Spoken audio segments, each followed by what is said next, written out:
beautiful people, and welcome back to another episode of Parenthoot. I'm Neha, and if you're new here, this is a space for real conversations about parenting. Not the filtered, Instagrammable version, but the lived, messy, transformative, sometimes lonely, sometimes transcendent version. We talk about careers and caregiving, resentment and repair, exhaustion and joy, and everything in between. Today's episode is going to feel very honest, possibly even uncomfortable in parts, but deeply real. I am in conversation with Paula Simpson, a writer and marketing professional who runs a business with her husband Reza. She is also the mother of 4-year-old Sulaiman, or Sulu as she calls him, and she describes her parenting journey as challenging.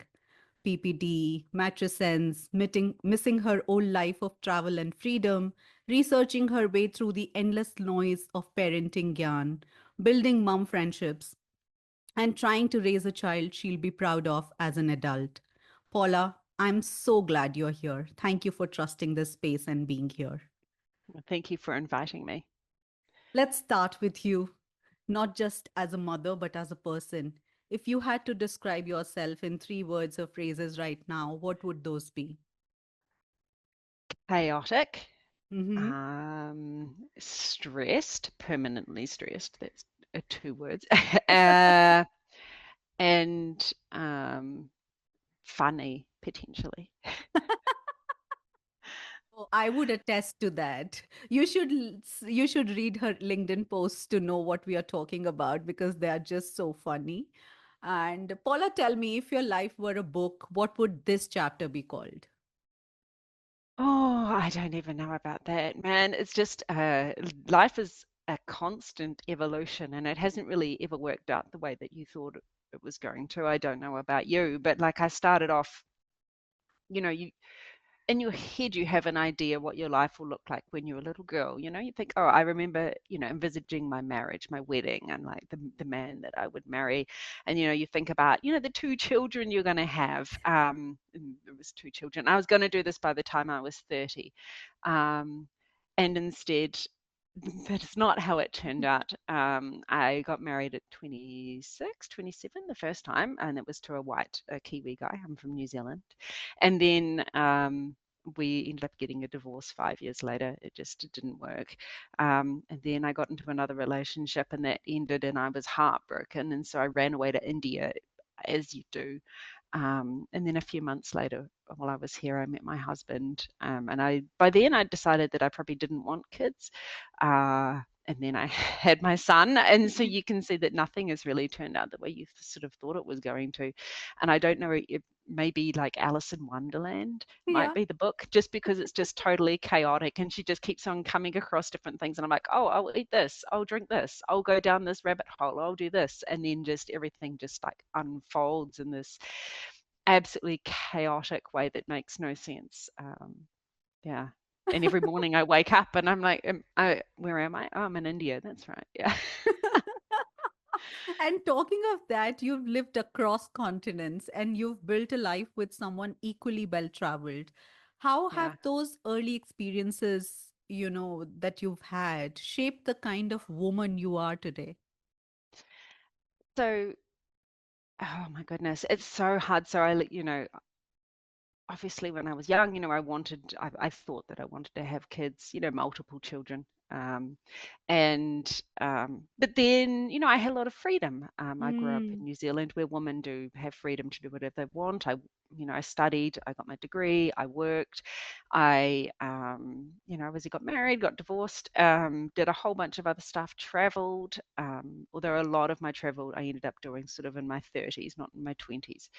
And I just had so much freedom.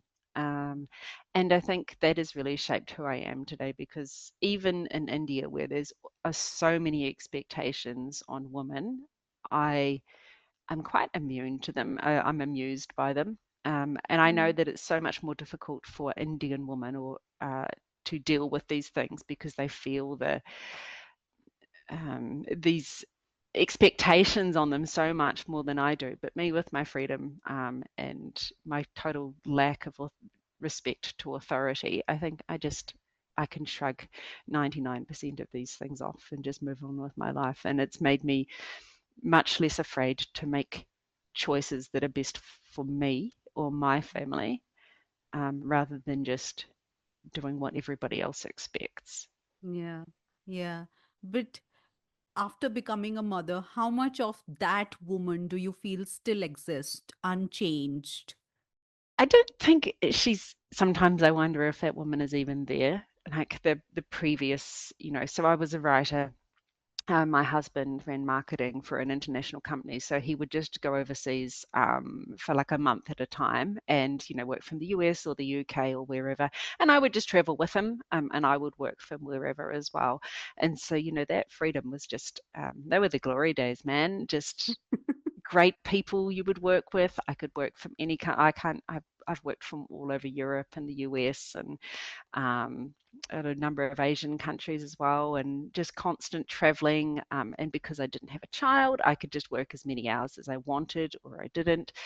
So I went to Nepal. I took my laptop with me, did some work, went on a trek, did the Annapurna Loop, came back. Did some more work, and it was just the ultimate in freedom. And I miss that life so much. I can't do that anymore. My husband can, but I can't, and Yeah.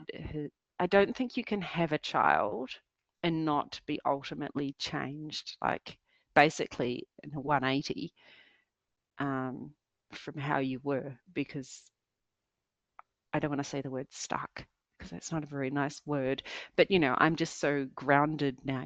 Every morning I have to get this kid up while he gets himself Yeah. up, and I have to get him fed, and I have to make sure that he has clean clothes, and I have to, get him off to school and look after his emotional needs, and have lots of play dates and do something so he's going to grow up to be a good kid, and Yeah. then hopefully a good adult as well.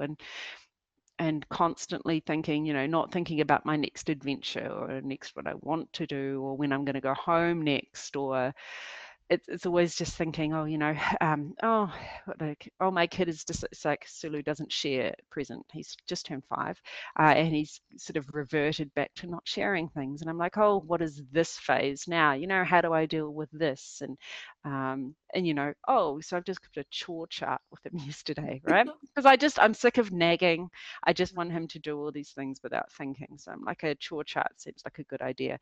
And he absolutely loves the idea. He helped me make the chart. He helped me plan what was going in it, and like he's ticking things off, and he's super excited. But now he's discovered, as of this morning, so one of the things is picking up his toys, right? So this morning he starts dragging toys out. And I'm like, why? Why? It's time to go to school. You never play with toys in the morning. Mornings are just too Yeah. busy. And he's like, so I can tick it off when I put them away now? I'm like, honey, we don't have time for this. This is like a 5 o'clock PM task, not like a 8 a.m. task. So this kid is constantly finding loopholes and trying to get around things. And so my brain, instead of being so involved with myself, ultimately selfish desires, is always about him and what he's doing and what he needs. And it's exhausting and never ending because they're always going through another phase, right? There's always the next thing is happening. There's another drama. There's something else they're doing. There's new behavior. There's some other worry that some mum talks about, and you're like, oh, yeah, I should Mhm. probably do that too. Yeah. And it's just this relentless cycle of having to be looking after somebody else and thinking about somebody else. Yeah. Yeah. Mm, I Paula, really tell miss me. me. Yeah. Te- tell me. Tell me. Do you feel guilty for missing that version of yourself? Do I feel guilty for missing old me? Yeah, I think yes, because we're told in society, right, that we should be these selfless mothers. And when you hear, you talk to primarily men, I think, and a certain type of men, they're like, oh, my mother did all of this, and she was a great mum, and she never complained about this, and she never wanted to be anything other than a mother, and her mothering, I made her life complete, and she was incredible, and all these other things, and she cooked, and all, she made the best food. And I'm like, I think in society we expect mothers to be these women who just do all these things and selflessly give away all their own everything. Their own Yeah. emotions don't even become theirs anymore, and we expect that. But then I say to these guys, I bet your mother sometimes just could not wait for you to go to sleep, Yeah. and just sat there and cried some nights because they hated their life so much and they missed what little freedom they had. And I bet they regretted having you sometimes. And these men, of course, don't react very well to that. Oh, my mother would never. And I'm like, 100% she did, honey, because every single mother, I think, has times of just exhaustion and regret and where you hit a brick wall and you just, yeah. And but then, society tells us that this is what our bodies are here for. We have uteruses, therefore we should have children. Yeah. um so it is hard to overcome that. So I guess there is some part of guilt there, but also, you've got to be realistic. I can't get it back. Yeah. And even when I do get it back, my son will probably be, what, in 10 years maybe, and in 10 years I'll be in my mid 50s. So I don't know how much of that like free spirited travel is still going to exist then. Yeah, yeah, yeah. And you spoke about, your relationship with your husband, and you said that it's mostly good but not perfect, especially because you're exhausted and don't really want to deal with anyone. I think Mm. that line for me felt so honest and so real. It hit hard, so like so much. What has parenting changed in your marriage? Man, and full credit where credit is due. My husband is a great guy. He's very, very patient. He's very kind. He's very sweet. He's very smart. He's very hardworking in the business. Um, and I wouldn't have married him if he was an idiot. I hope. But yeah, I get to the end of the day, and he just doesn't get attention from me anymore. He doesn't get. I don't even want to sit down with him and discuss anything. I'm just done. I'm so done by the end of the day. Um, and I can't give him the attention that he deserves, Yeah, and needs, and that's not fair. And before, you can just your relationship just happens, right? You're like, oh, one night you're like, oh, let's just snuggle on the couch and watch a movie or something, or oh, let's go for a walk, or hey, we should go out for dinner tonight. And you have time together, not because you plan it, but because it just happens because you can. And then all of a sudden you've got this kid where he's asleep. We can't just both leave the house and yeah, go for a walk. yeah, I would rather read a book now than watch a movie. I haven't watched any TV or movies for years. um the last one was Schitt's Creek, and that's while I was breastfeeding. So that's how long ago I've watched TV. um and you have to make intentional decisions, and you have to put aside time for him. And I'm not very good at that, and my husband will agree with that too. He is a little bit abandoned, and I'm sorry about that, Reza. But yeah, it's just hard because I don't know how you're supposed to leave some gas in the tank at the end of the day, when you've looked after your kid all day, and then you've also got a business to run and work to do, and running a household and planning 400,000 meals and snacks. That's what it feels like. And then how do you put aside time to hang out with the guy that you married and yeah, that you used to really enjoy hanging out with, and now he's just irritating because I just want to be left alone. yeah, I, you know, and he's yeah, not irritating, not any more irritating than he was when I married him. Yeah. I think parenting definitely changes relationships. Like, it shows every single gap and every single cultural differences, which can be huge, and every single problem you've ever had in your relationship is just magnified and can become pretty overwhelming pretty quick, I imagine. yeah, yeah, Mm. yeah. And tell me, Paula, do you feel alone in, carrying off the parenting load? Knowing that my husband will listen to this, I do. And I think he would acknowledge that, he's busy, he's running the business. I mean, we run it together, but he is definitely doing more of it.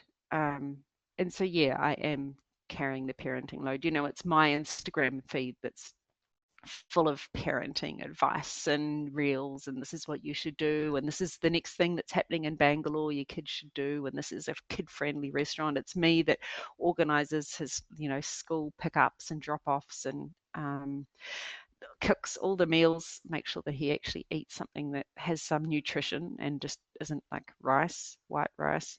And yeah, it is organizing play dates and organizing what we're doing on the weekends. And I've got to organize like a football club for him. Like I want him to start football. Um, and yeah, it is the bulk of it would fall on me for sure. Mm. Yeah. And I'm Yeah. not, and I'm not immune to making, it's my job to make money as well. Yeah. So it's not like I'm sitting there and just, during the day, just twiddling my thumbs and thinking about, you know, whatever I can do with my kid or planning the next meal. But there's also like, oh, I've got meetings with clients, and oh, heck, I've got to finish this. And, I've got cold calls, and then I've got a whole bunch of other stuff to do as well. And it's not like I'm sitting there just letting that go either. And I Yeah. love work, for the record. I love working. I've always loved working ever since I first left home at 17. I enjoy working. Um, so that's a part of something I wanted to get back to after I had my kid as well. I was actually ghostwriting a novel for a client Wow. at the time. So that was like not a novel, but like a book of some description, like a financial advice book. So that was really cool because I could pick up and put that down as I went.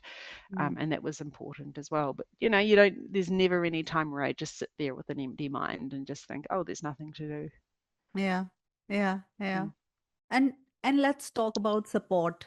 Not support, I mean, from the family or from whatever, from wherever, paid support, free support.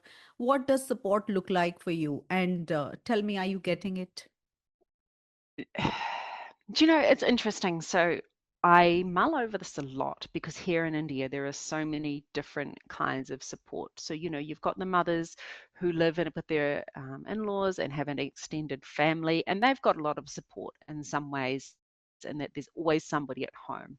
Maybe that person isn't particularly physically able, so they can actually, they can watch the kid, but is it ideal? Probably not.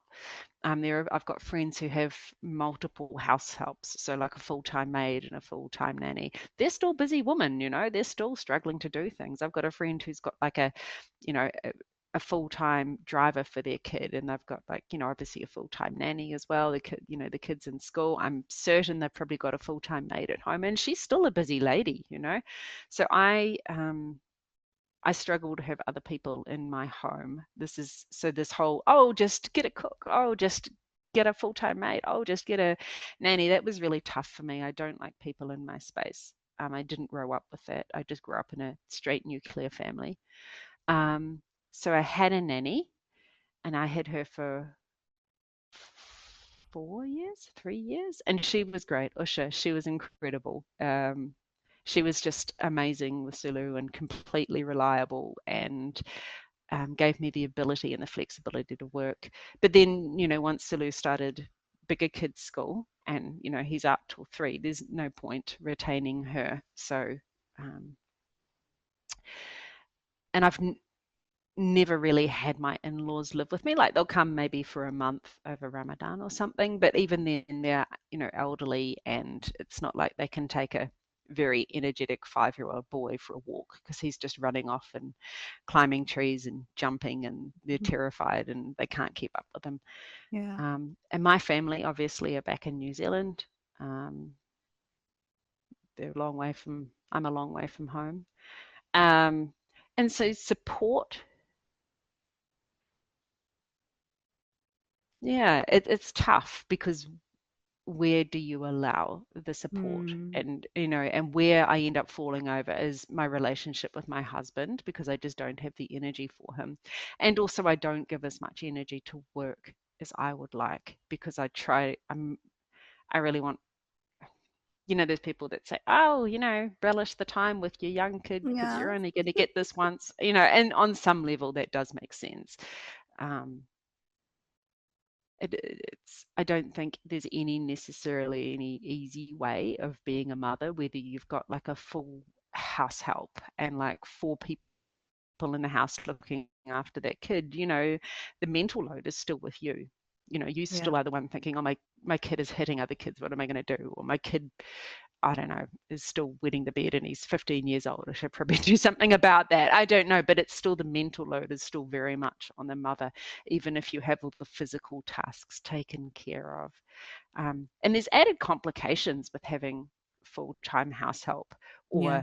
or living with your in-laws or your parents as well. So, if you've got full-time house help, they swoop in and they take the plates and the cups to the kitchen and wash them. So the kid's never learning how to clean up after themselves. If you're living with the in-laws who will just say, oh, I don't want the kid to be screaming, so I'm just going to give him this chocolate. The kid is then eating snacks at all hours of the day and night, and they're learning if they scream enough that they get what they want. So like there's this whole I don't think there's necessarily any easier way to do this Yeah. unless you have super good in-laws or parents who are totally on your page and who are supportive of you Yeah. Yeah. and or stuff like that. My Usha, my nanny was so good, even though she didn't necessarily understand all of my parenting choices, she just followed them. So, I did baby-led weaning, and Hmm. initially she was horrified that I would just give my kid like, a whole chunk of broccoli to chew on and like let him feed himself. But then she quickly realized that, you know, he could feed himself when he was 2, and I've never fed my kid, and she realized the benefit of that, so she just did everything my way. So it was really good having somebody on my team who just did what I asked her to, and she never questioned it. Sometimes she gave me advice, or sometimes I'd ask for her help, especially in an Indian setting. She was really Yeah. good to tell me, oh no, Paula, this is how it happens here. Um, but yeah, I don't I don't know how any mother can truly find any balance where it's not falling over at some point or with someone. Yeah. I Yeah. feel like it's more, you're juggling. I sort of talk about it. Sometimes I feel like I'm walking on a very narrow razor, and that at any point I could slip because I Hmm. just feel like I'm treading such a fine line that, and it's very stressful feeling. Like I can feel it in my chest. It's very tight. Sometimes it's very hard to breathe. I have to stop and do some mindful exercises because I just feel like I'm, yeah, walking on a razor blade, and at any point I could slip, and I'm just waiting to see what falls over. And I'm just Hmm. hoping that it's not too important.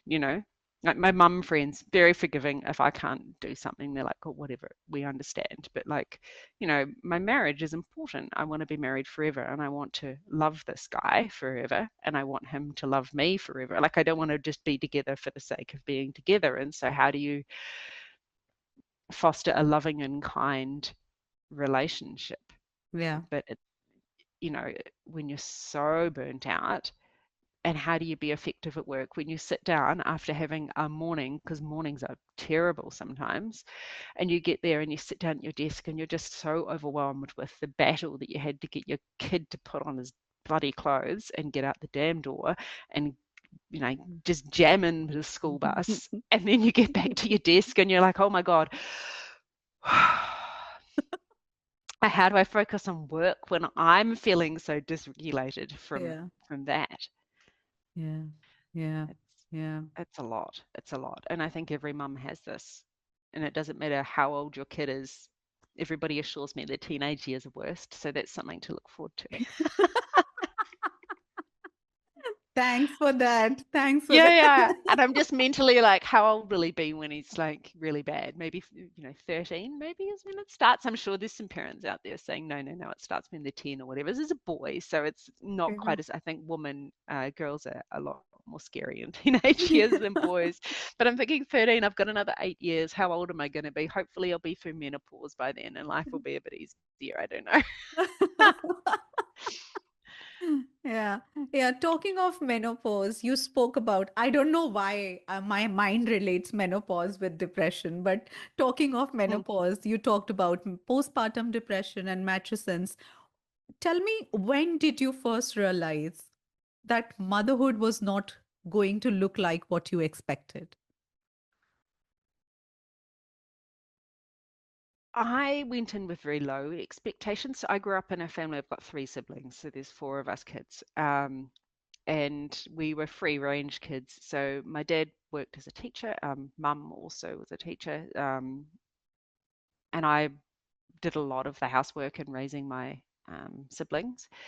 And I had a very realistic idea of what the tasks would look like. So I was cooking, full meals for my family from when I was 12. And this isn't like I was a slave or anything, Yeah. but it was just, I guess on some level my mother's like, oh, somebody else is doing the vacuuming. Fantastic. That means I have one less task to do. Um, so I had an idea of the physical tasks, but what I didn't understand, especially with a baby, man, is the relentlessness of it. It never, ever stops. Yeah.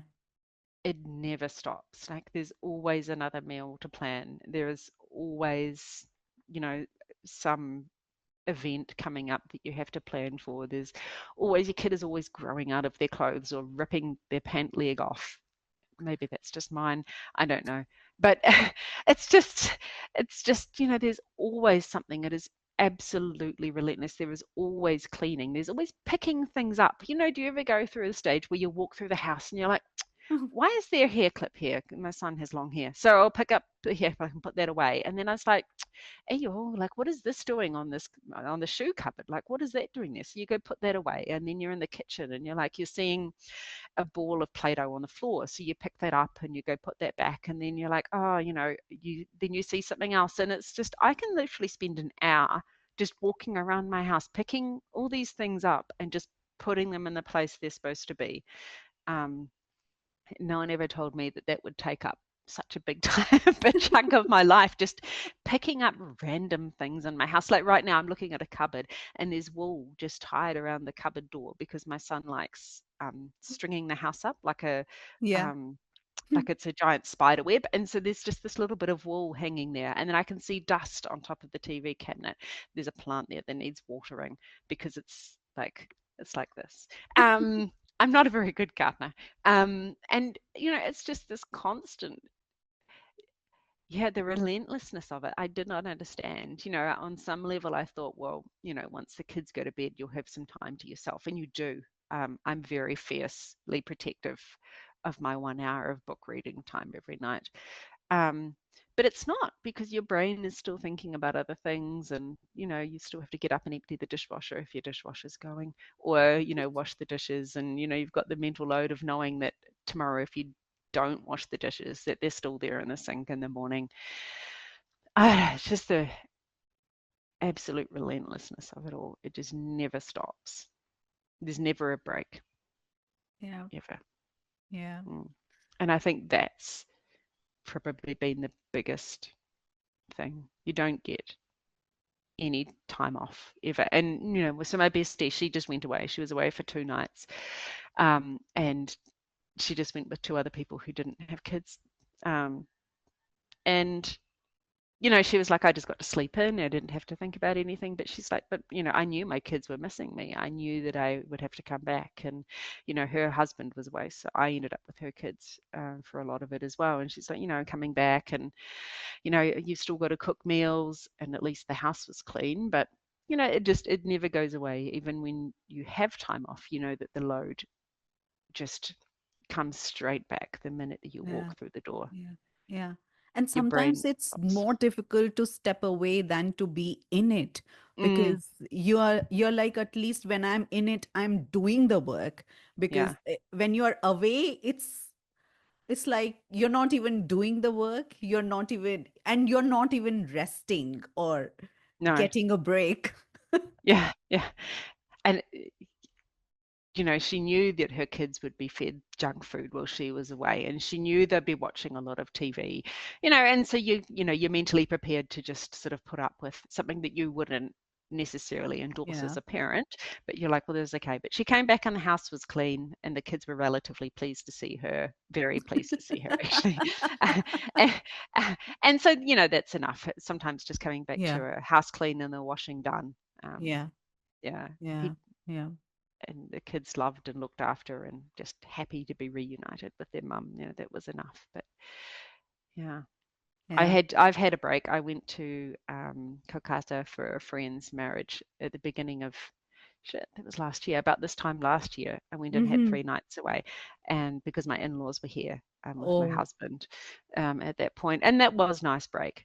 Um, I very much enjoyed just a bit of my old life again, going out and going, okay, what restaurant am I going to eat at now? Like, oh, because I'd never been to Kolkata. So I was like, well, where do I go now? What do I see? Did some cool things. There's a really cool, I know it's not everybody's taste, but there's a cemetery there which is filled with like the graves of all the Britishers mm-hmm. and like their amazing lives. So these women who were 28 who had like 10 children and then died of the consumption at age 28, like very like and the whole life story is written on the gravestone. Very, very interesting. Um, very interesting old city to explore, and I loved it, just the freedom. And then what am I going to have now? I'll go have this biryani, because Yeah. they have aloo in their biryani, and I think aloo should be in biryani. I'm absolutely black and white with that. Your biryani sucks unless there's aloo in it. Yeah, and so just planning that out, that was amazing, but that was a year ago. Now that I think about it, I haven't had a break. I haven't had another night off Yeah. for a year. Yeah. Mm. Yeah. And talk to me about PPD, Paula. What did it Oh, feel like in your body, in your mind? so I had prenatal depression as well. When I was Oh, pregnant, I could mm. feel it. I knew that I was depressed. And I was also, this was in lockdown as well. He's a COVID baby. Um, and I'm an extrovert. I don't know if that's obvious. And wonderful support here in my society. Like there were people, other people I would swap meals with, and we'd drop off things, and we were allowed to go out for walks as long as we didn't get too close to other people. But it's still isolating. I still missed all my friends, and we had Zoom meetups for my book club and my food groups and all those things. But it's still not quite the same as actually seeing people. And so that definitely contributed.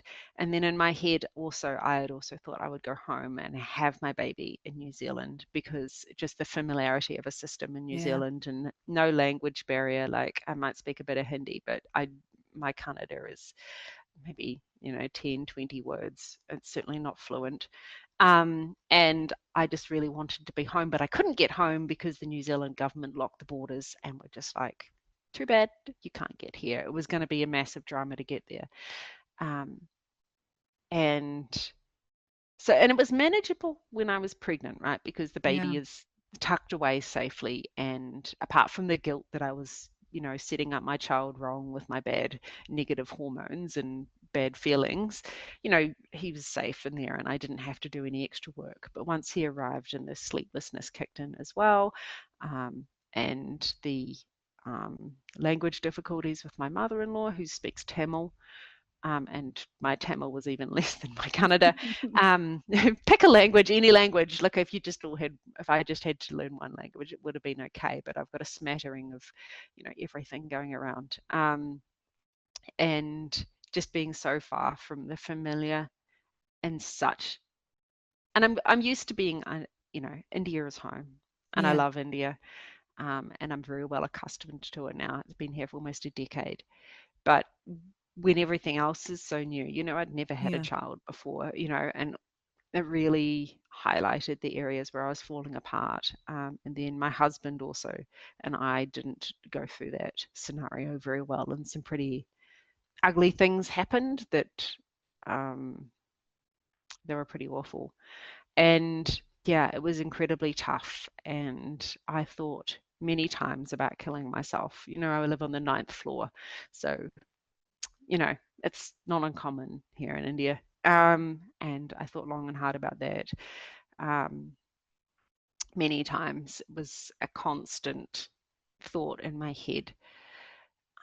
Anyway, when Sulu was 9 months old, I decided to sleep train him. Now, my husband was dead against sleep training, so I waited till he went on a work trip. And I understand that sleep training isn't for everybody, and I accept that. But I will just say that my kid is an amazing kid now. If you met him, he's just incredible. Um, and so there's no he's not been harmed by this anyway. So I contacted a sleep trainer from home because I wanted somebody who I had that cultural similarity with. Yeah. And we're talking about the sleep training, and talked about his sleeping or lack thereof and all this other stuff and what I wanted out of this and things like that. And then she stopped and she said, Paula, she's like, we've talked a lot about your baby, but what about you? How are you? And I just burst into tears and I said, I'm not good. And I told her everything. And she's amazing. She's actually a registered nurse in New Zealand. And so she basically said, okay, we need you to get on antidepressants. And at that point, like, I didn't have my husband here. It was an emergency. I was in a very bad way. And she was just like, okay, so this is what I would prescribe you in New Zealand, or this is what would be prescribed in New Zealand. Can we find out what the equivalent of that is in India? So me and my Googling fingers, we figured that out. And then India's lack of control over drugs, I just went to the pharmacy and told them what I wanted, and they just handed it over. And I was supported by her. You start on a low dose, and then you just build up over time. And it can take up to 3 months for the Yeah. change to happen. But also because after 2 nights, my son was sleeping through the night, Yeah. just like that. It was like the fact that he was sleeping and I was getting like 7 hours of sleep a night uninterrupted, and the medication, within maybe 2 weeks, I was an entirely different person. I was looking Wow. forward to seeing my son in the morning. Like previously, it was never ending. I was looking forward to seeing him. There was some joy creeping back into my life. I didn't think about killing myself every day. Yeah. And it was immediate. And my husband got back from his work trip, and I was Yeah. like, so I have something to confess. I sleep trained our child, and he was a bit shitty, which is fair. But then he realized when he met our son again after a week and a bit away or whatever it was, and he's like, this is an entirely different child because he is actually getting sleep as well. And Sulu actually changed. He was more settled, he was happier, he was struggling because of the lack of sleep too. And obviously I was a different woman when he returned, and he was like, this was absolutely the right thing to do, and now he's very supportive of sleep training. um, and yeah, my son has slept in his own bed pretty much every single night since then, and he sleeps all the way through. Obviously, if he's sick or there's major disruption, no, but then he slips back into it as well. So if somebody is considering doing that, then I do think if it saves your mental health, I would be dead if I hadn't have sleep trained him 100%. So if that is something that is happening, then no shame and no problems, and it's not cruel or harm to the baby. You should absolutely be sleep training. But in India, it's much more regular to have the child in the bed with you and to put them on the boob at night, and then they just fall back to sleep, and there's more support during the day, especially if you're not working, so you can pop Yeah. off and have a nap and things like that. So, and I do understand that it's not for everybody, but for me it absolutely saved my life. Yeah. And the fact that this woman was able to die very quickly, see that I was just absolutely falling apart, and get me the help that I needed. And then I think I was on the antidepressants for a year, and then I just tapered myself off. And I mean, life is swings and roundabouts, and it has its good days and its bad days, but I've been pretty stable since then. So, Yeah. yeah. Yeah. Mm. And you also said something that I loved, that you research your way through the quagmire of parenting Gyan. Tell me about that. It just, oh my God. And it happens in New Zealand as well. And I'm not, picking on India here, but oh my God, the India nonsense, man. Everybody has to tell you their piece of advice, and they are the ones that think it's right. And some of the advice you get, you can just be like, okay, I don't even know where this comes from, but it's really hard to untangle just like, yeah, get on to actually this is an actionable strategy that you can have, or this is what is good for the kid. And this isn't just, I don't know how to, I'm just trying to think of an example. Because there's some things that I really like in Indian culture and how you raise kids. Like, for instance, the baby massage is definitely not common back home, super common here, and I think that's really nice to, for probably for the baby if it's done gently and nicely, and but that's um, but it's not something that you have to do, right? But then there's people who think that, mothers should be doing these baby massages morning and night, and, that the kids' legs will fall off or something if you don't do it. I don't know. But, it's just extra load on the mother. And so at some Yeah. point, you just have to sit back and say, this would be really nice to do, but I can't do it. Or, you get a lady in to do the baby massages Yeah. if you still want them done, but you don't have the capability. And then you can sit there and eat your I don't know, you eat your breastfeeding ladoo and like have a coffee. Or your Yeah. your kid gets a massage, like there's definitely a way through this. And I'm a science writer. I've got a science degree. I love science. And so I probably typically go a little deeper than most people as well. Like there's some really cool sites where you can um, type in questions into these engines and it compares everything and it comes up with all the relevant papers for you. Now, it's not perfect and you still need to understand science a little bit to go, okay, this study had like 10 people and this study Yeah. had 400 people, or this is, well, this is a meta study. So this meta study looks at like 10 studies, or this one wasn't done in India and this one was done in the US where something is different. So there's still balancing these things out. Um, but for me, science gives me security and certainty that I'm doing what is what is right statistically or Yeah. scientifically. Yeah. Yeah. um, yeah.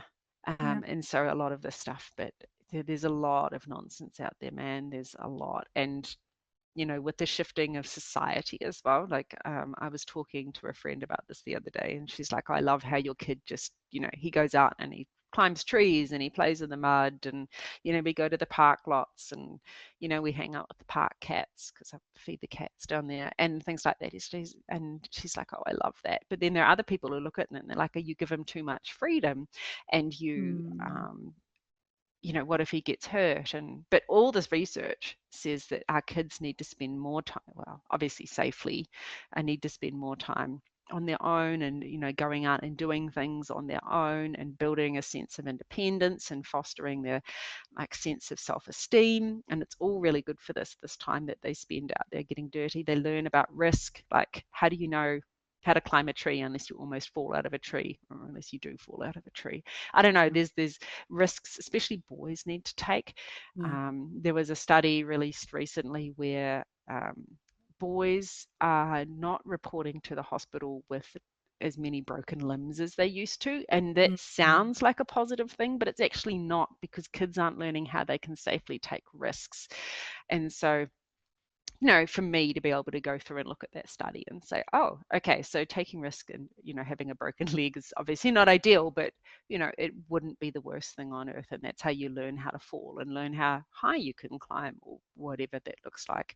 And so the world is experiencing this real pulling back of their kids from the freedom that probably you and I used to have.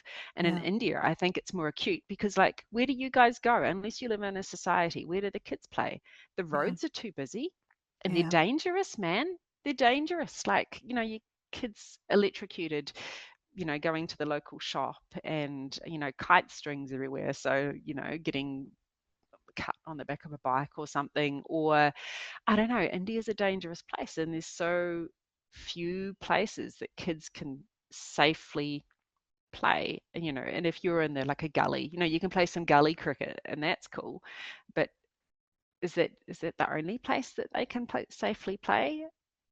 I don't know. There's a case in America where this woman sent her kid out. I want to say South Carolina. I could be wrong. She sent her kid out to go to the shop to go buy like milk or whatever, and she was arrested for basically endangering her child. What? Yeah. And for you and I, who probably were just sent to like, the dairy in New Zealand or the karana here, like you're just sent out to go and get like the milk or the curd or maida or whatever, and that was just something that we've all done. And she was was doing that as well, and she was arrested for it. It's just the world is, yeah, not helping. So for me to know these things is important, and these things are rooted in science that can back up what I'm doing. And also, I kind of, one part of me wants my kid to have a similar upbringing to how I did. And I can't give him everything, obviously, because, different time, different place, but I can foster the freedom that as much as I had. Yeah. Um, Yeah. mm. Yeah. But also at the same time, especially with this Epstein stuff coming out, and you hear stories from your friends about, oh, the kirana shop guy assaulted me, or my tennis coach assaulted me, and things like that. And I'm looking at my son, who's the prettiest little boy you will ever meet or see, or looking at your little girl, or even just looking at anybody, because predators are everywhere. Like, who can you trust your kid alone at tennis class, just going to the shop to buy milk? And that's where she was assaulted repeatedly. Mm. Like, you know, there's this whole finding of some safety and some balance, and the world is very scary and confusing. Yeah. So, and I don't have the answers. Yeah. Um, but I would never leave my child alone with a solo man, with very few exceptions. My husband, my best friend's husband, um, yeah, never. Yeah. Yeah. Obviously, his dadu was also fine, but yeah, just, yeah, it's very Yeah. hard. So, Yeah. because the statistics as well don't necessarily reflect, because as a kid, if you report this, like, what happens? So first of all, the kid has to know that something is going Yeah. wrong, and Yeah. then they have to feel secure enough to report it to their parents, and the parents then have to do something about it. Most of it is just like, oh, oh, they might go and yell at the man, or they won't even. They'll just say, well, we don't go there again, and it'll just get swept under the rug.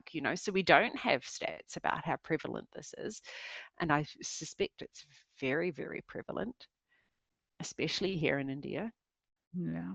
just with the culture the way that it is, and so that is something that weighs on me as well. Yeah. Keeping him safe amidst all of this, and sometimes science doesn't have the answers. Yeah. Yeah. Mm. Yeah. And that that brings me to the question that do you trust your instincts when it comes to these things, or how do you decide what to do in situations where research is at one end and advice is at the other end and you are in the middle? How do you decide what to do? Ask my girlfriend, my best friend. She's got really good opinions too.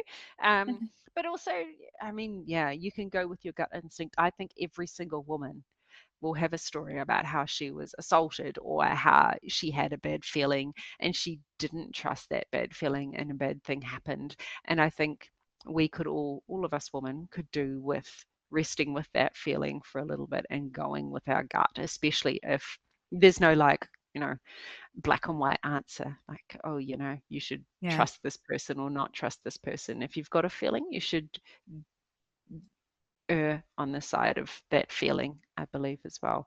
And asking trusted people who, and not just my bestie, because we both think the same. So, I mean, obviously, in an echo chamber, that's not necessarily the best thing either. So, my father-in-law, on a lot of topics, I can talk to him about things. He's a delight.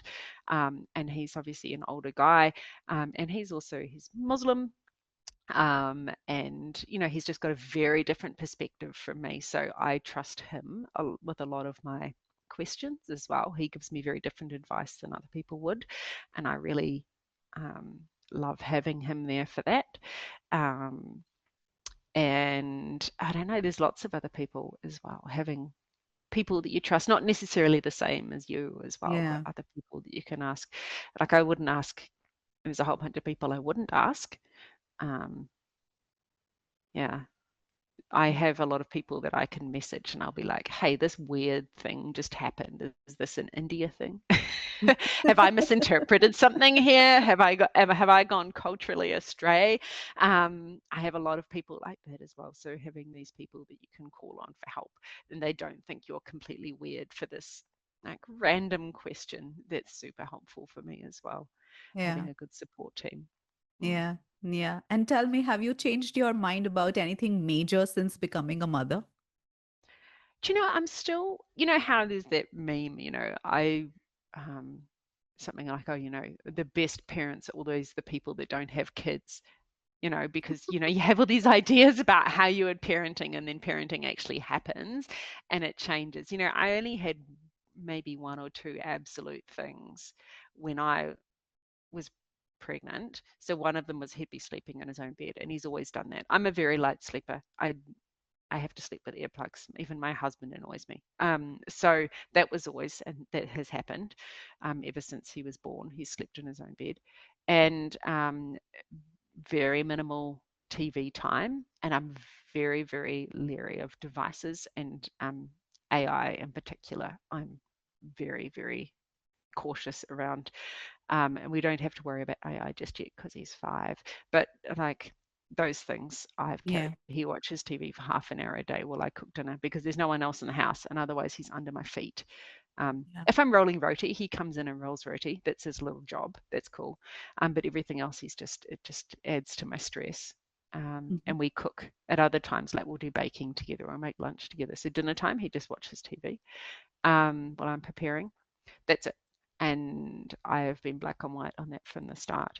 And I'm just getting more and more cautious about anything I put on the internet. Like, I don't put any photos of him, for instance, on any platform. There's no photos of him on any social media. Um, I have never fed a photo of him or I into AI machines. And I think that is the only thing I probably couldn't have ever have foreseen. Yeah. Yeah, yeah, yeah. And talk to me about your mom friends and your best friend and building your community. How did that happen? Was it intentional or accidental? So I had lots of friends before I had my son, loads of friends. I came here, I'd already been here for 4 or 5 years or whatever before I had Sulu. Um, but you really need somebody who's closer to home, and you need somebody with kids the same age as you or close enough. Anyway, so when my son was about 9 months old, I was at the park and there was a lady there and she had a kid that was about the same age, and I was like, hey, and she was like, hey, and then we got chatting, and her name is Zahara. Now Zahara was, if I was having a girl, Zahara was going to be my girl's name. I love it. Oh. It's a beautiful name. It means flower, and like she sparkles. And I was like, oh, okay, this is meant to be. Anyway, so I went home that night and I was like, that afternoon, I said to my husband, I met somebody at the park. She's really nice. Should I text her now? Like, is it too soon to text her? What if she doesn't like me? What if she doesn't respond? Like, I was so nervous. And then she texted me, and we've been inseparable ever since. We see each other every day. Our kids call each other brother and sister. Oh. Um, and she's got another one, and she's just the little sister. They just exist as the three of them. And then from that, like there were lots of other mums I met at the park, and I'm always the first person to go over and say, hey, I'm Paula. And so in our society, we've got quite a tight group of mums, all of us kids the same age. And we're Muslim and we're like Christian and we're Hindu and we're like from all over India. And this is the joy of Bangalore, no? Is everybody from here is from somewhere else. And we've got, one of them is from Korg and one is from like Andhra Pradesh and one is from Delhi. And, so they're from everywhere. And it just means that I've got this huge circle of people that I ultimately love and can trust and can call, and my son can go to their house happily. Like if something's happened, I can think there's like probably 5 houses I could send him to, and he would just go, and I don't need to be there with him. He's confident being on his own in those homes. And so mum friends were the best thing that happened to me, the Yeah. best thing. Yeah. Just having somebody who's on your wavelength, and somebody who you can trust. And one in particular is Zahara. She's incredible. Um, and I would be lost without her. But the wider Oh, community as well, you know. So yeah, mum friends are just absolutely vital. Um, yeah. and, uh, and we sort of joke about just leaving our husbands. They can go live together in some apartment together. And like Zahara and I will just take our kids and we'll raise them together. Just, you know, it's so much easier sometimes just living with your best friend and just things happen. It's like when my sister-in-law comes to stay, you know, it's just easier having another mum to raise the kid with because, you know, suddenly you know, she'd be like, "Oh, Paula, I'm just going to cook dinner tonight." I'm like, "Okay, cool. I'll do the laundry." You know, and it just all just magically happens, and there's no drama and there's no pressure on either one of us, and it just becomes a really simple um, thing living with another woman with a kid. I found so. Yeah, we often talk about just ditching our husbands to the point where our husbands will be like, "Oh, when we live together, oh, we should do this." Yeah. Ah, Yeah, yeah. I'm suddenly very, drawn to the idea of living with other women and other moms and yeah. just having that kind of community, 24/7. Yeah. Yeah, it would be amazing. It would be amazing. And you know, Zahara's just across the way. She's like in another building, but she's just there. Yeah. And yeah, it's Yeah. just so good having that support. But mm, Yeah. Yeah. And you know what I found wonderful? Another thing that you said, that you want to raise a child that you'll be proud of as an adult. That's yeah, such a powerful statement. When you imagine Sulu at 25 or 26, what do you hope he embodies? I want him to be curious. I want him to have an open mind that he can go through and think, oh, you know, this person thinks this, or, you know, why do they think that? I want him to be empathetic. I want him to do chores, but him for not to view them as chores, but just part of being a human and being alive. So, like cooking, cleaning, all this kind of stuff. I want him. I want him to be a scientist. I don't think he's going to be a scientist. You never know. You know, you have these dreams for your kids. Because I started doing my science degree and then I realized how much more study I would have to do. And I was like, yeah, I'm not going to be a scientist. I don't have these extra years of university life in me. Um, yeah, I Yeah. just, I just want him to be curious and open and loving and kind and empathetic and smart. I want him to be intelligent as Yeah. well. And that's pretty Yeah. much it. And he's so far, he has all those things. And so it's Yeah. just nurturing them within him and allowing him to follow his interests and corral him sometimes when he needs it. Yeah. Yeah, yeah, yeah. But tell me, how do you navigate discipline, boundaries, and emotional regulation at your home? Well, that's a really big question. So we don't have discipline as such. Like he's a really good kid. I will say that Oh, he's not really ever naughty, like naughty. I don't think 5-year-old kids can be naughty, to be honest. They're just curious and they're just finding boundaries and things like that. I've got pretty strict rules. I've got a good routine in my house. It's the same every day. Breakfast at, you know, 6:30 because he's up at 6:30. You know, dinner's at 6, bedtime's at 7:30. And once you've got these absolute sort of I'm not completely inflexible, but they are yeah. set. You know, the rest of the day just falls in around that.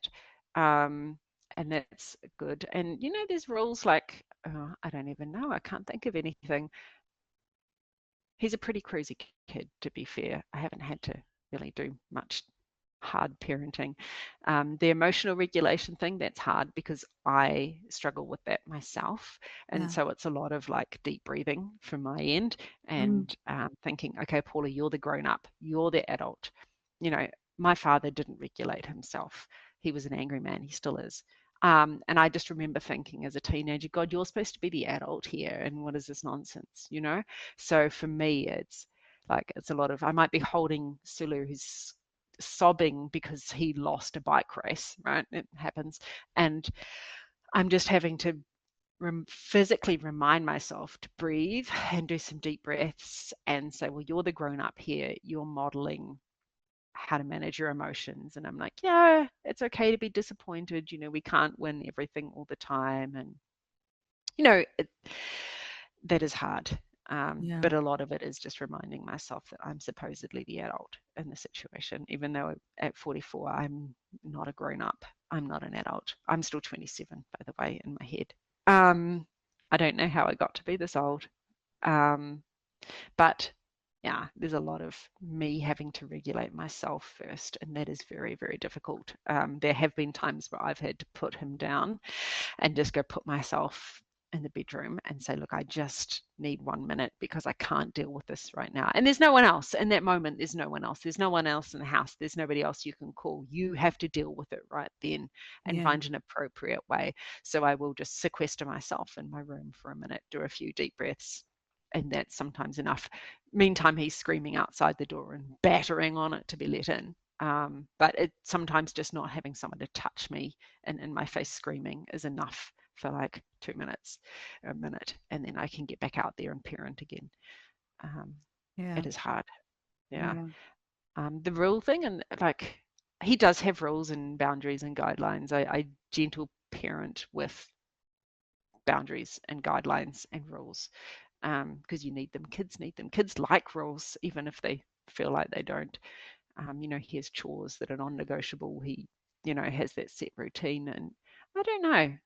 Like he's just started this whole thing where he's not sharing again, and I'm like, we're sitting down and talking about why he won't share and things like that. And I don't know. I don't think I've got all the answers, but that's working for us so far. Yeah, yeah, yeah. And Mm, also, I think, you've said it right, even though you've not said it so blatantly. But I think what is happening is that we are all learning along the way, and we are mm, figuring our way out through mm, this, because there are some um supposed advice and rules and guidelines that work, I mean, in the air, but you have your mm, own individual journey, and you have your own unique child, which mm. needs a very, very, very specific kind of approach, which you can just figure out along the way. You can't really have it all written down and laid out in a rule book or a manual.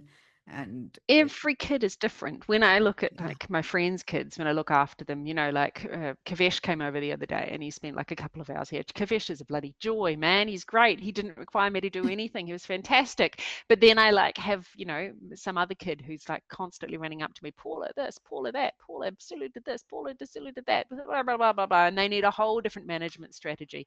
And I don't necessarily have the skills to manage all these different children. But yeah, I just sort of look at the parents and I'm just like, yeah, you're doing good for your kid. Even Yeah. if they're a bit of a nightmare, you can see that they're doing really well with what they're doing. And their kid is just so different from me. My kid, I don't know how I would do this any better or any worse. So Yeah. there's always a lot of respect for parents who we're all just figuring it out. None of us know the answers. Yeah. And Yeah. and Yeah. somebody else's answer is definitely not the answer for me. So Yeah. Yeah. mm, Yeah. And tell me, when do you feel most stretched and when do you feel most fulfilled? when do I feel most fulfilled? I don't know. When my kid goes to bed. My favorite, I've got three favorite times of the day. So when I have other people here, I go to the gym at 5 o'clock in the morning because it's the only time I can do it, right? And I really enjoy, that's my favorite time of the day when there's nobody else up and the world is quiet and dark and cool. And I just go for a walk and do a workout and then come home. It's probably my favorite time of the day. My second favorite time of the day is bedtime when I read my book, when Sulu's asleep and I've got space and time and nobody else is harassing me. My third favorite time of the day is at 4:30 when all the mums and I go to the park at the same time. And we're not always all there, right? But just that half an hour with my girlfriends is the reset that I need. And I always leave feel so much better. Like often I'll arrive and I'll be strung out. I will have had work stress all day. Sulu will have gotten home and had a tantrum because I didn't have the right snack or whatever it was. I don't know. He wanted chocolate and ice cream and I was giving him a banana. Um, but you can obviously, I'll be feeling like I'm on that razor edge, and I'll go and, you know, my girlfriends will be there, Nadia will be there and Zara will be there and, whoever. And it's just like this, I can breathe. It's physically that half an hour of time with my friends is all I need for Like, oh, I just feel so much better afterwards. I always leave feeling much more centered and much happier, and much more able to cope with life just with that little interaction. Sometimes there's very little interaction because our kids are screaming and falling over and falling off their bikes or whatever it is that day. But it's just that time with those women is absolutely vital. So those my three best times of the day. Yeah, Yeah. but definitely most dysregulated first thing in the morning when I have to get my kid onto the school bus, and then yeah, usually after, I don't know if this is all kids or if this is a boy thing, but like not standing still, trying to dry this kid or brush Oh, his teeth, yeah. and he just wriggling, like just 1 minute where you were still eating dinner and he's doing cartwheels off to Mhm. the side, like he has to jump off and urgently go and like tie a bit of string to something. I don't even know, like, ew, it's a lot. Yeah. Yeah. I think Yeah. definitely a boy thing. Definitely a boy thing. Yeah. I'm sure there are girls that do it too, but my goodness, he just never stops moving. Oh, it's a lot. Yeah. Yeah. Yeah. And tell me, when you're at your most exhausted, what Hmm. pulls you back from the edge? It's mostly self-talk. It's mostly like, okay, you're the grown up here. You just have to get through this half hour and then it's dinner time. You just have to get through this half hour and it's whatever. It's just this internal self-talk, like, Paula, you're the grown up here. He's a kid. He doesn't know what he's doing. He doesn't know this is triggering. He doesn't care that you've had a hard day at work because how can he know? And so it's me reminding myself to do deep breaths and to ground myself a little bit and that I'm the grown up. I think because especially seeing my father not being a great dad, I hope he doesn't listen to this, but um, just because he was emotionally dysregulated, his childhood wasn't necessarily that great either. And so I'm always in the back of my mind, I'm like, I don't want to be like that. I don't want to be the one losing my temper all the time. I don't want to be the one who punishes children for just being a child. And look, he wasn't a bad dad, Yeah. for anybody listening. He was Yeah. actually a great dad in so many ways, and especially for a parent in the 80s, actually fantastic when I hear about other people's childs. I'm like, okay, yeah, my parents are actually really good. But I just, okay, Paula, you're the grown up. Yeah. Yeah, Yeah. act like it. Just hold it together. He will go to bed and this day will be over. And then you can, yeah, have your sparkling water and read your book. Yeah. Yeah. And tell me, we are coming to an end of this conversation, but tell me, if you could sit across from your pre-parent self, what would you tell her? I think I would tell her maybe not to have a kid. Wow. That maybe it's just not for everybody and that it would be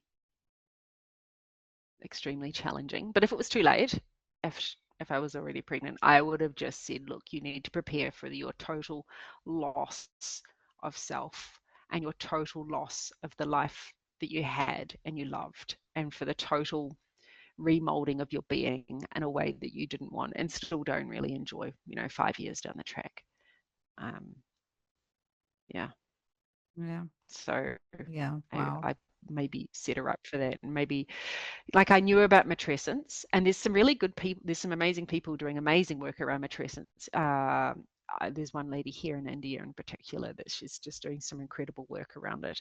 Um, but yeah, it's not talked about enough. We're expected to just suddenly like embrace motherhood and be these amazing women who are just, because your body isn't your own. You're breastfeeding, you're always holding somebody, you're always exhausted, your needs are always secondary, even thirdly, I guess, even after your husbands or your in-laws, whoever else you're feeding in your house, your needs become the very last thing. And maybe being a little bit more prepared for that would have helped. Yeah. Yeah. Mm. And finally, if you could leave our listeners, especially the ones in the thick of matrescence, what's one truth that you would leave them with? It does come back and it doesn't look like it did. And it will never look like it did, I don't think. But it comes back. You will have some part of your life again. And it won't be like it was, whether it's traveling or whether it's working or whether it's just the freedom to go and hang with your girlfriends and have a night out. It comes back and it's not what it was. And I think you just have to roll with the punches a little bit, but also make space you were before Yeah. and try to carry some of that over. Yeah. It comes back eventually, not today, but one day it will. Yeah. Yeah. Yeah. Here's hoping. Yeah. Yeah. Paula, thank you for being this open. Thank you for speaking about everything about missing your own life, about exhaustion without polishing it. There's so much relief in hearing someone say, "This is hard and I'm tired." And Mm. I'm so glad that we did this and we spoke about all of this. Thank you for being here. Yeah. Thank you for having me. And I also just want to say that Indian women have it so much harder, I think, than white women. There are so many more expectations in India around parenting and around motherhood in particular, and I am immune to them. And I think there's so much more expectations on Indian mothers. And I want to acknowledge that too. I think that's important to say that I've had an easier ride than many. So, yeah. Yeah, yeah. Thank you. And to everyone listening, if this conversation felt like someone articulated something you haven't been able to say out loud, please share it. Follow Parenthood, subscribe, leave a review if you can. And most importantly, keep talking about what this journey is actually like. Until next time, this is Neha Garg signing off. Bye bye.